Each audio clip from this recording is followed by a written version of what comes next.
Invest in 7 ventures, yes, and 8. You do not know what disaster may come upon the land. This was Ecclesiastes 11, verse 2. Good morning. My name is Anne Jean-Pierre, and welcome to the Godly Business Podcast. I will be your host today and discussing a topic that I unfortunately with the new year, I keep seeing over and over on social media, and that is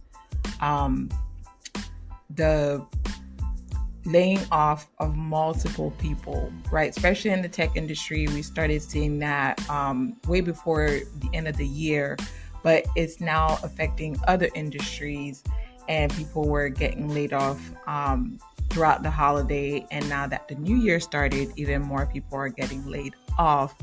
And this is a subject matter that I wanted to touch about today, and the fact that unfortunately the reality of where we live in this current climate, economical climate and political climate, we definitely have to look through sources of income, multiple sources of income, in order for us to stay afloat.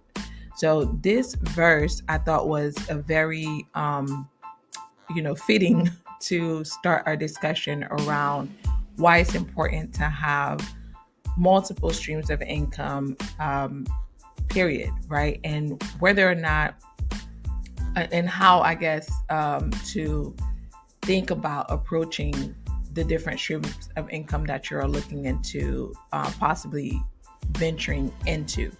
So the first thing I want to talk about, to discuss, was why it's important to have multiple streams of income. Now I know it's topic, but I wanted to discuss it because obviously the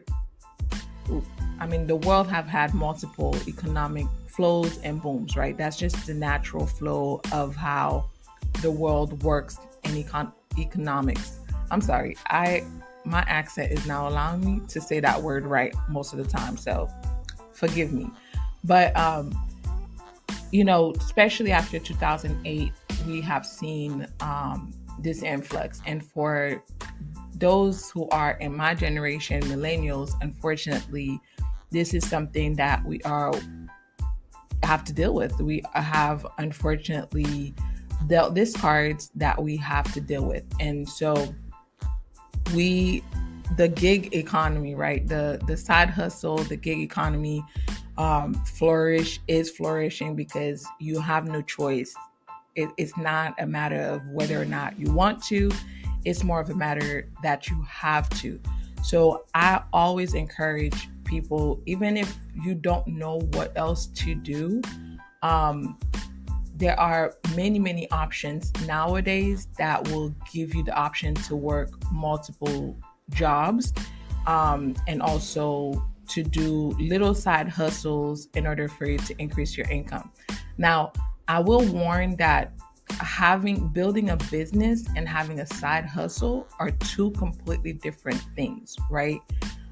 Having a business is a completely different beast than having a side hustle, right? So what do I call side hustle?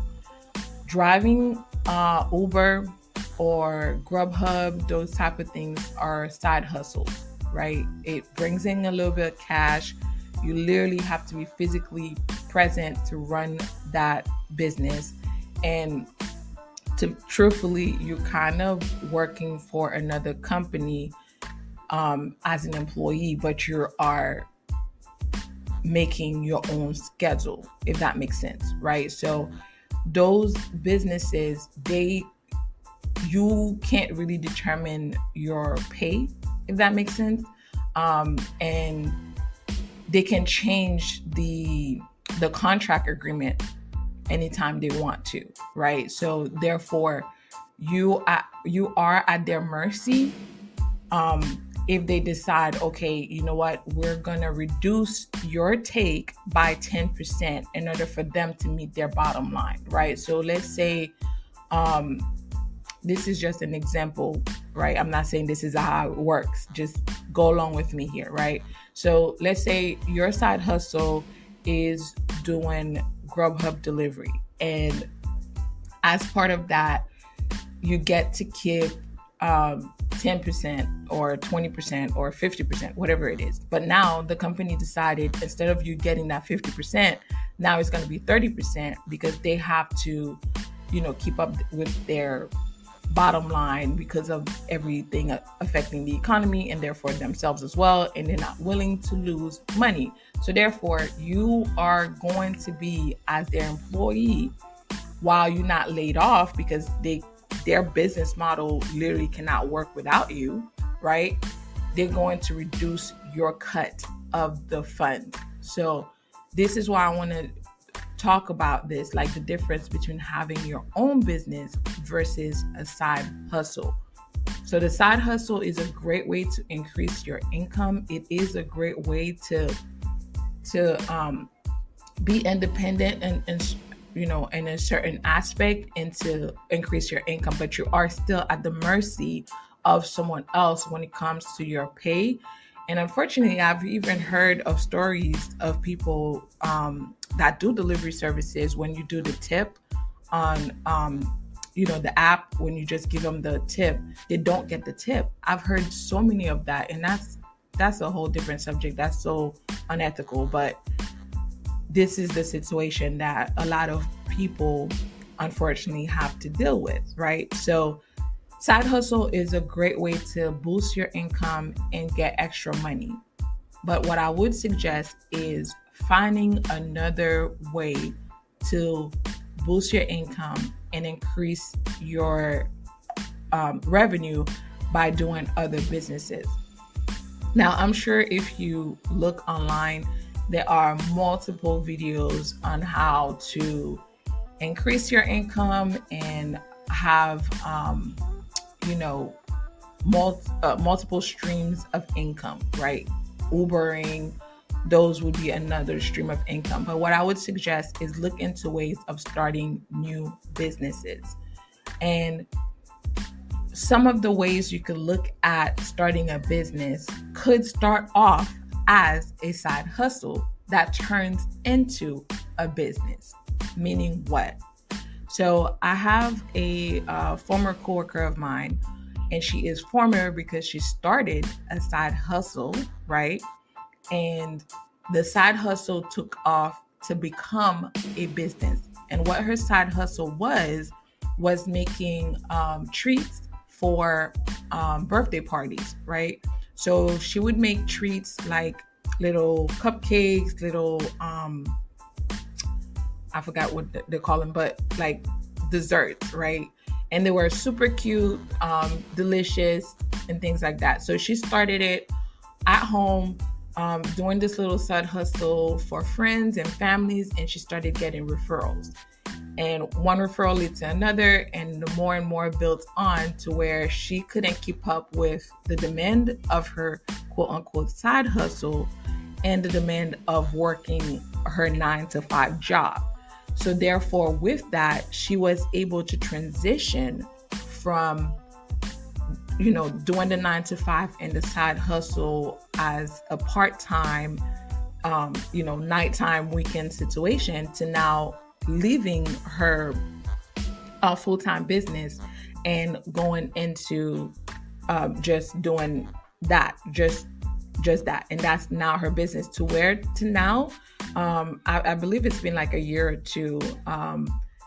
Now she has employees, right? Not a lot, but like 2, she was able to get to the point where she can hire 2 other people to help her in her business. So this is why I'm bringing this up. So in thinking of your side hustle, think of a way to, okay, maybe it starts off as a side hustle, but a way to turn it into a business in order for it to grow. So the first thing you have to do is already approach it as a business and not a side hustle. So the reason why that's important is if you set it up from the beginning as a business, you're going to treat it as such. The reason why I say you have to start it off thinking this is a business is the way you're going to manage your money and allocate funds is going to be different than if you approach it as it's just a side hustle. For example, the thing I tell people a lot is when you start your quote unquote side hustle, for example, a cleaning business, right? One of the things, if you listen to some of my other podcasts, is to talk about, drafting a contract, right? To protect yourself and also your potential client and prospects, right? Drafting a contract. Something like that is very important. Also, having a game plan for your supply, keeping track of your expenses, and also your revenue. So when you start, I get it. A lot of times you're not sure how much is going to cost you to run the business. And you're not sure how much money you necessarily going to bring in, into the business. So you have to keep track of your expenses and of your time. This is something that will help you to transform and go from hustling to a business, a side gig to your business. So the reason being is once you start understanding, is this actually making money, right? Because a lot of people do side hustles like Ubering, and I'm sorry if I sound like I'm harping on those type of side gigs. It's just that's the first thing I can think of. But like, for example, let's say you want to do Uber, right? And in your mind, you're thinking this is a business. Okay, if it is the case, there are certain things that you have to take into consideration. And sometimes you not keeping track, you may not understand that you're actually not making any money because you're losing money. And so in order for you to verify whether or not you're making money, you have to keep track of your expense and, income. And unfortunately, I find that most people who are in a side gig economy do not keep track or don't even think about keeping track or keep track properly of their income and expense report. And so therefore, you don't even understand if it's worth it. How much money did you make this month? How much money did you make this month? Was it $500 or was it $1,500? That's a huge gap. Are you keeping track of your mileage? The mileage and the wear and tear of your car depreciates your car. Are you able to keep track of that depreciation, right? Are you able to keep track of the oil change and the impact between, okay, now that I'm driving for, Uber or whoever, right? DoorDash, how much more often do I now have to do maintenance to my vehicle, right? Whether it's my tires, the lifespan of my tires, the lifespan of, me having to do oil change, how much gas I'm using, and then calculating those expenses, right? Also taking into account time and things like that. But you calculate those expenses and then look at, okay, how much money am I making? Because sometimes when you sit down and do that math, you realize, okay, the math come to maybe $11-12 a day, like an hour or less, right? So when you're looking at it that way, you could be like, okay, instead of me driving around and making, all these expenses and wear and tear my car, devaluing my car because now my car has more miles on it, and it's, I'm making the math come to be like $13 an hour. It may be cheaper for you to get a second job because the $13 that you're making, at least you're not losing you're not losing money as well, right? You could just make $13 an hour and not put so much wear and tear and devaluing and depreciating your vehicle. So this is why I say, if you are going to do a side gig, approach it as a business so that you can automatically start calculating. And the other thing that a lot of people don't know right? And granted, this is because of my background and my work history that I'm aware of these things, but most people are not aware of this. When you are doing Uber or DoorDash, those type of things, you have to have the proper insurance for that. And those insurances are usually more expensive. And what people run into is that they don't get the proper insurance, right? The right insurance to have the coverage. God forbid they get in a car accident. What they assume is that their personal insurance is going to cover the business side of things, which is their Ubering and DoorDash. Well, I'm sorry to tell you, unless you had an endorsement on your policy with your insurance saying that you are doing Uber and things like that, you may not get the coverage. So this is another expense and risk that I find a lot of people make, because to them it's like, it's not worth me paying the extra insurance for me to do Uber every now and then. But the risk is, if you do end up in a situation where you will need your insurance, now you no longer have the coverage, which now is a double whammy that sucks, right? Because now you don't have a car, you can't repair your car, you can't do Uber, and your insurance is not going to cover it. So this is why I'm saying, like, all of these things are things that you have to consider when thinking about your business expense and keeping track and determining whether or not it makes sense for you to do it. So, in the example I just gave of my former coworker who was doing, the side business, this is something we talked about, right? Make sure you track your expenses. Make sure you track your time.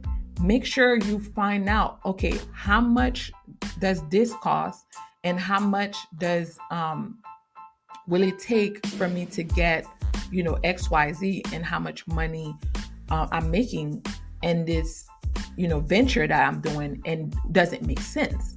If it makes sense, great, you know what I mean? But at the end of the day, you will not know unless you actually track it. And this is why I say you have to approach it as a business and just start from the gate, being disciplined and keeping track of everything that you're spending, so you know how much you are making, how much you're not making, how much it's going to cost you on the long run to keep up with your business. So I hope this part was helpful in thinking about how to approach going into the difference between having a side hustle and approaching doing a business. The other thing I wanted to talk about and touch on is I've seen multiple videos where they're like, oh, okay, you need to have 7-8 streams of income, and do XYZ, do this, do that to increase your income. And I want you to think kind of like what we just talked about. Are you trying to increase your income, or are you trying to build other businesses? As we said, you can increase your income by doing other side hustle, which again, you have to keep in mind the, everything that comes with it. Or are you trying to do, have multiple businesses? Now, if your mindset is to have multiple businesses, there are certain things that I want you to keep in mind. The first thing is, what kind of businesses are you going to get into? And are the businesses something that build on each other, or are the businesses completely different, right? For example, let's say your current business is you're a landlord, right? So you currently have 4 units that you rent, right? So that's one business that you are doing, which is, rental properties. Another business that's related to rental properties, right, could be, okay, now that I have 4 units, and I'm renting 3 just a regular tenant, I'm going to try and test out this business which is short-term to mid-term rental. That's a completely different business, right, than your regular tenant, long-term tenant. So those two businesses are related, even though they're different, right? So that's one way of you approaching, okay, I want to expand my businesses. I want to grow and do other businesses, and they're related. Some of the people that I see on social media that tells you, oh yeah, you can have 7 or 8 streams of income, and they tell you, oh, try this and that and this and that, not realizing none of these businesses are related, right? So let's say I'm like, okay, I'm a landlord. Now you want me to do, the suggestion that they make is to start, I don't know, first thing that popped in my head is daycare, right? So, okay, those are two completely different businesses. Now, unless you're looking at it from the standpoint of having the real estate that holds the daycare center, right? That's related. But if you're talking about running the operation of the business of daycare, that's a completely different business. Now, you also have to keep in mind what's required for me to run this business and what's required for me to run the other business. Because if one business is self-sufficient, right, running itself to where you do not have to be in the day in and day out of something like long-term tenants, right? You don't necessarily have to be in the day in, day out of that business. So yes, you can potentially run that daycare and have that other business. But what happens when you trying to do two businesses that require your hands-on, day in, day out physical presence to start it off?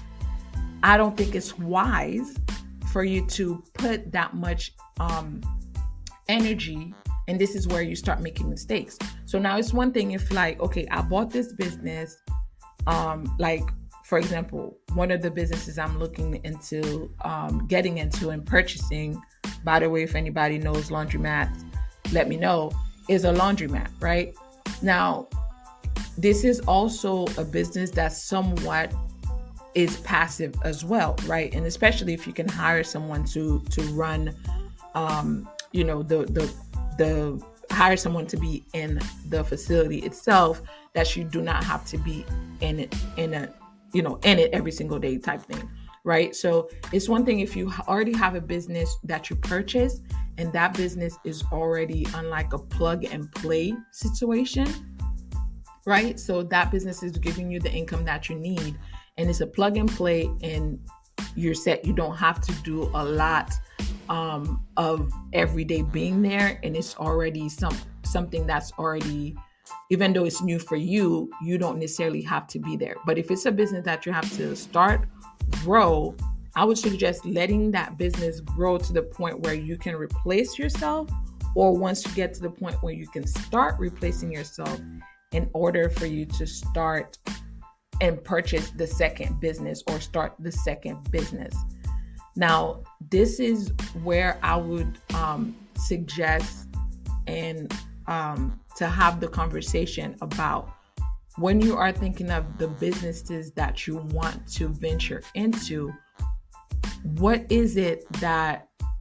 are some of the things that you may want to think about and looking at, okay, what will it take for this to make sense for my lifestyle, and how much energy it's going to take? Because sometimes starting a business and buying a business, it may make more sense for you to just purchase an existing business versus trying to start something from scratch. I hope that makes sense, because purchasing a business, if you do it right, can be a lot more lucrative and or less headache rather, right? Because starting a business, depending on what business it is, it could be way more lucrative. But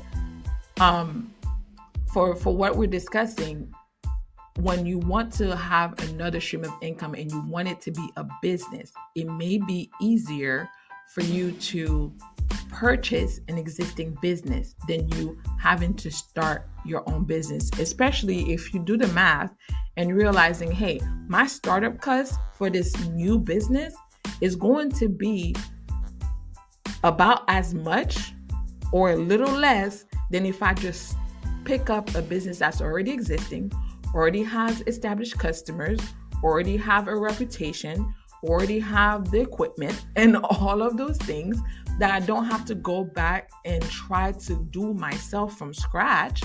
It may make sense for you to just plug and play into that. So this is a subject that I think we need to delve into a little bit more. I wanted to bring this up because unfortunately, with so many people losing their jobs, we can look at it one of two ways, right? It does suck that these people are now starting the new year, and the stress factor of now having to look for another job with so many now other people entering the job market, making it harder to find a job. And it does break my heart. And at the same time, this is why I read this verse today. And I love the fact that at least in an NLT version, that it says, because you never know what's going to happen in the land, right? So looking at, what's going on in the world, not just in our country, right? Because our economic are tied to so many different places, but it says you do not know what disasters may come upon the land. And just like most people were not expecting to be laid off, you do not know what to expect. You do not know, what may come. No one has a crystal ball. And so to rely on just your employer as your mainstream of income nowadays is not a safe bet. It is not a safe bet. So you have to look into other streams of income.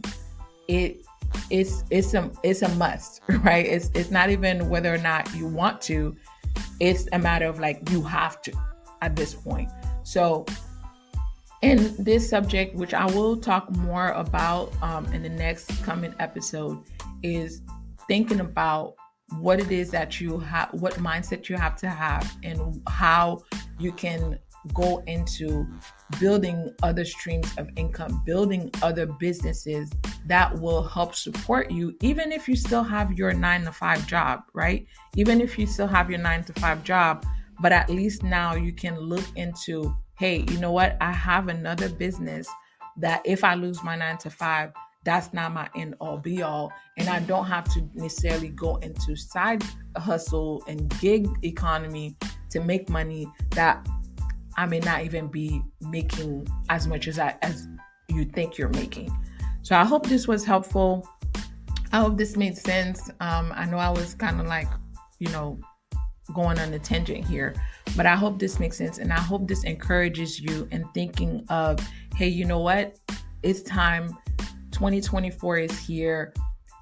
It's time for me to look into other revenues and other ways to build. And this January, this is what we're going to talk about, is building your business the right way.